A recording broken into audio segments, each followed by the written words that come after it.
Welcome yet to another segment of Kush Moments podcast. If you've been here and about na haupigangi udaku, I am wondering what a confident booster.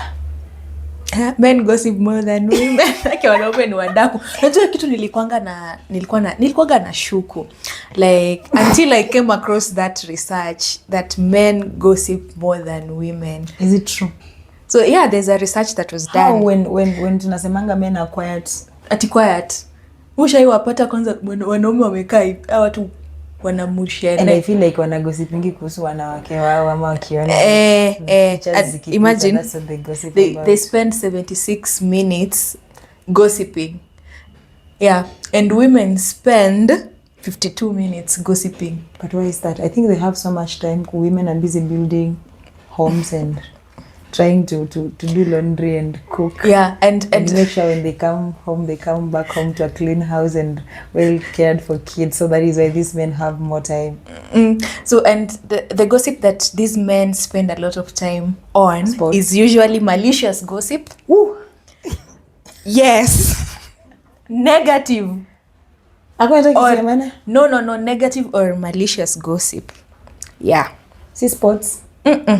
And research indicates that men are more likely to share confidential information quickly, especially at work, and may gossip for longer periods than women.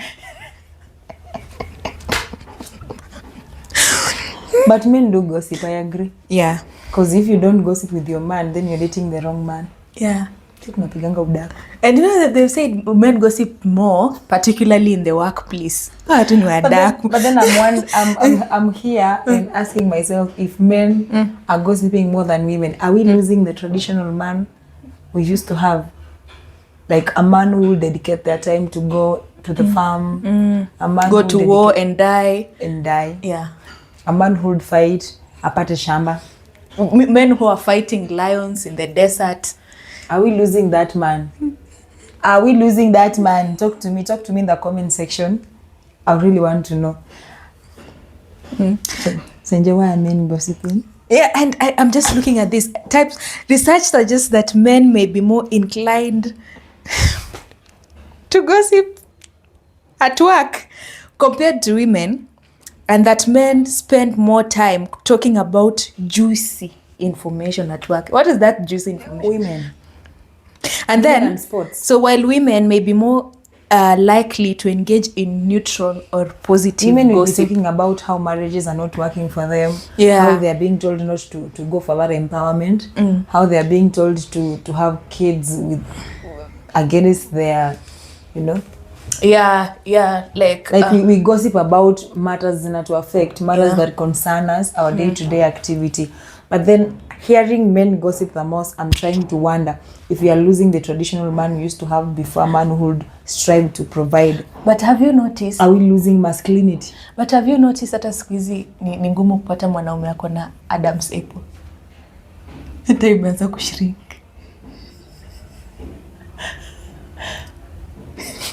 Kwani mko kichunguza?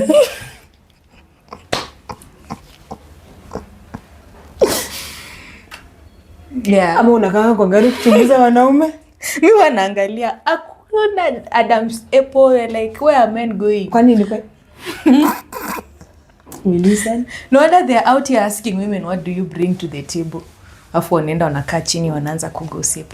Because I feel like we're losing masculinity. I don't know if it's because of the modernity or something, or is it the way how we are being brought up. I think rural to urban migration is a contributing factor. Ili ulikuwa unaandika kwa history. Because when a man moves from the rural setup to an urban setup, unapata like this is a new setup. Yeah. This is him trying to fit in. This is him trying to make new friends. And then there is the social media as well. Yeah. Like there is so much going on yenye unaweza pata at your glimpse. Si kama kitambo hatukuwa na simu. We didn't have like updates when you ungeingia Twitter, TikTok upate like this has happened. The information is channel from one place to another. It will take time imagine wawashe moto Ruiru ndio kuja ifike CBD. But now umekaa hivi with your fellow man, you're trying to do this and that, and then unaona like, oh, what a confidence booster mahali. Unakaa unaanza kushare. Or maybe jana you guys are watching football and you want to talk about. Kitambo hata kuwatch mpira, it used to be like, unapata like in the whole village only one person has a TV. Yeah, and then also the rise of the red pill content, the Andrew Tates of this world, you know. Yeah. Why are you on men like that?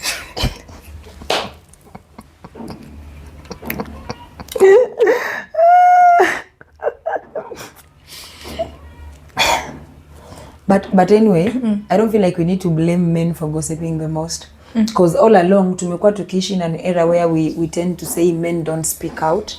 Yeah. Men are going through a lot. The boy child are going through a lot, and sometimes some of them end up being depressed. Some of them end up being oppressed, and they don't talk about it. Yeah. So personally, a man gossiping the most, I don't find a problem with that. Could it be some sort of defense mechanism? Yeah. Gossiping. It's okay. So, let them talk about but it. then, in as much as it's that gossiping, it's not like they're talking about matters that build themselves, or something that is affecting them. They are basically gossiping. So even while they are gossiping, it's coming with whatever they're talking about. Yeah, so it's coming from a place of insecurity. It's not coming from a place. Unaonea boy child. It's not coming from a place of healing. Even the Bible is against gossiping. So if you're engaging, it's just but a social tool for a man. Yeah, in as much as this is a man unakaa naye kwa nyumba hata haizi kohoa. Role yake tu umemuona tu kama provider. Sasa kama if this akishafika huko nje akae na wanaume wenzake, they can gossip, they can talk, describe women and talk about in as much as it's okay, let him talk about it. No. In as much as this person can go sit out there and gossip about other women and or other people out there, but then at the end of the day, maybe he's coming from a place where he's not happy in his home, he's not happy with the wife, maybe hata wife anamslappingi anamtandika. What's masculinity in Kenya at the moment? How would you define masculinity in Kenya? Masculinity in Kenya. Iko hata kweli. Anyway, we'll leave that to the experts. So I'll just talk about, because gossiping, if you are gossiping comes from a place of insecurity. It's not coming it's not coming. If you're going to gossip about someone, it's coming from a place of insecurity. It's not coming from a healthy place. Because at your example mepeana, the wife, maybe the wife is crazy at home, and I'm not saying that there are no crazy. There are women who are there who are crazy, who are not. Yeah, women are good people. There are women out there who are not. Yeah, let me not use the word good or bad or nice, but then. So if this man is feeling stressed out at home, financially is not okay, and then unaenda to your friends, when you're talking to your friends, you don't feel secure enough to tell your friends, oh, by the way, my guys, I'm going through ABCD. But then instead of if you're not able to discuss that with your friends, then that means you need to drop those people. Yeah. So, and if you resort to gossiping, that means you're not going to heal from that which you have. Itaendelea kupile. That's when you find someone getting deep into addiction. That's when you'll find someone becoming suicidal. That's when you'll find someone even becoming I'm trying to find the word. Hiyo kupiga bibi. Depressed and what have you. But I feel like when they violent. When they open up, like when they are gossiping and they talk about it, only that even the research inaonyesha like whatever it is they're gossiping about is something negative, so whatever. Yeah, so it's negative, which means it's not a healthy conversation. But men have suffered. Boy child have suffered. Yeah, actually June is Men's Mental Health Month, if you guys don't know about it. Yeah, so let's look out for our brothers, our boyfriends, our husbands as well, our male friends, our fathers, yes. Yeah, our besties, let's besties, because besties being a mental health month for men. Yeah, men's mental health. Tunawajali, please learn to speak out. Hata kama it means but gossiping is not a good thing. Yeah, gossiping Just is unhealthy. learn to air out whatever it is going through. And then also evaluate your friends group. Who are these people that you have in your circle? Yeah. Because one thing about I think even when you speak up, when men talk about opening up, utasikia wakisema, I think you've also seen these jokes when a man opens up about what he's going through, the rest will make fun of that. Compared to women, if I come to sorry, if I go to my friend and say, okay, this is what I'm going they through, will resonate with you. Yeah, my friend girl for girl. Yeah, my friend will be there for me. But then for men, but I think men do resonate with each other. Talking of that, men have just suffered, and either way, it's being a mental health for boy child. Mental health month. Please look out for our brothers. Look out for them. Look out for your boyfriend. Try talk to him and find out kama ako sawa, kama hayuko sawa. And juzi too, there is a man who has also suffered. Ako ndani. Unajua alifanya nini? This guy signed up for Tinder. So you know how Tinder can be if you've signed up to a dating site. Yeah.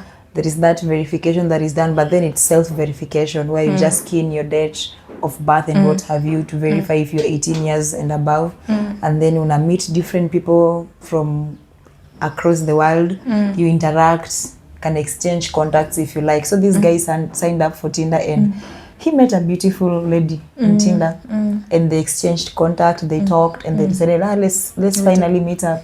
They met up, went into a hotel, paid, did what they did. Laterwards, only for the man to be handcuffed and ambiwa you did what you did with a minor. Yeah. So sad. Yeah, that's devastating. Being a mental health month for men. But also, like, I feel like that man is to blame at some point. If you just hook up with a lady and unaona like she looks mature physically, mbona hakuitisha hata ID? Then inaka traditional, asking an ID from someone you're dating. Yeah. But then boy child, being your mental health month, coming from a lady, I'm encouraging you, if you meet that shile from a dating app, please uliza ID, mwambia kuonyesha ID, ikiwezekana hata aonyesha ID ya mzazi verifiable, mzazi hadi yake signature, andikia neni contract ako allowed kukudate, let the parent sign. Also at some extent I blame the parents because as a parent to a teen, like a girl, a teenager, you need to also be able to verify and know what's your child consuming on the internet. Don't just like give your child a phone. Just easy to raise Gen Z's and Gen Alphas. And these people are equipped. Gen Beta is coming up. These people are equipped. They know what's good and what's not good for them. Yeah. They are on the internet and doing whatever they feel like they want to do. But then as parents, we need to be on the lookout. Hata kama it means restricting that phone, like there are certain sites mtoto haizi visit. Yeah. At the same time, the hotel is to blame. When someone checks in, so you don't just ask for the idea. You're supposed to look at that. Equal like for the both parties. Yeah. At the same time, this dating sites, I don't know kama there is a way we can implement a feature a better, like a robust authentication. But then when you're giving a phone to a minor, there's parental control, right? Yeah, so you have when you put on your parental control, so you're able to monitor what your child is doing on that phone. So partly what you've said, partly is also the parents. Some parents are busy. Economy is hard. Parents are busy. No, you can't be too busy for your child. You haven't been a parent to a Gen Z. Factor in a parent who is raising 4 kids in a place where anafaa lipe rent, anafaa lipe school fees to all these kids, anafaa enda atafuta jue vile atalipa bills zote, stima nini. These parents leaves home at 5 a.m. ndio a save cost ya transport, anarudi late. Amechoka, anafaa fikirie kesho pia kurauka. Do they really have time to? Anyway, there's just so much to do as parents and so much to do as young people. Gen Z is out there. Please look out for yourselves. Don't put these men under trap. Listen to your parents. And then the curriculum pia at least inafaa iongezewa segment that gets to educate the young people on the need for reproduction health and taking care of themselves and what have you. And then, but sasa this young man, how do you even defend yourself? Yeah, it's difficult. boy childs have suffered. We are so sorry. I apologize. No, msinikujie ladies, but that man, wherever you are, being a mental health month for men, for the boy child, let's look out for our brothers. Let them not go to gossip or negativity. At least let's pay attention to what they're going through, that when they're gossiping, hata kama they'll be the ones on the higher percentage, let them gossip something positive, something that is going to bring forth an improvement in their lives. This was another segment of Kush Moments podcast. I was here with Senjo Siana. Until next time. Bye.